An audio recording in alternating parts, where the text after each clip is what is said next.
The latest on the war in Ukraine as Russia regroups for a renewed attack in eastern Ukraine. Ukrainian officials say their forces hit Russia's flagship in its Black Sea fleet, which was heavily damaged and later sank.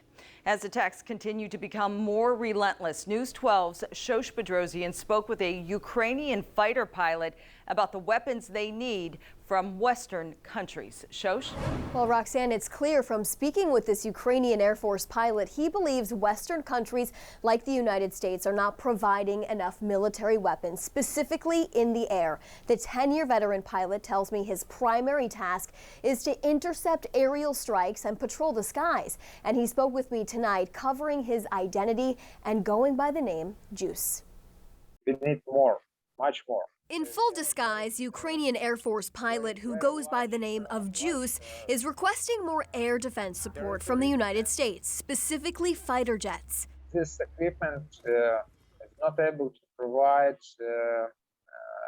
effective fight against Russian fighter jets, against their cruise missiles and other targets. Juice says they're currently fighting with older aircrafts, but as a new offensive on the Eastern Front by the Russians ramps up, experts say getting these weapons to them is critical. It's incredibly important that we surge these weapons for the Ukrainians so that they can defend themselves and their territory. Former intelligence officer Alex Pleitsis of Fairfield says the weapons Western countries have given the Ukrainian army has turned the tide on the battleground. But the Biden administration walks a fine line of providing air defense weapons to Ukraine without sparking a global conflict.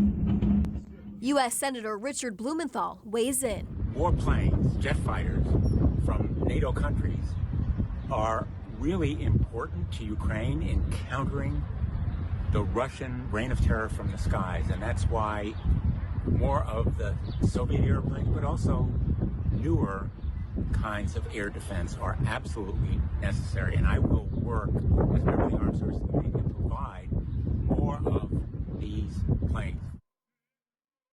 The White House did announce an additional $800 million in security assistance for Ukraine, including weapons, but experts tell me this will be most helpful on battlegrounds. Roxanne?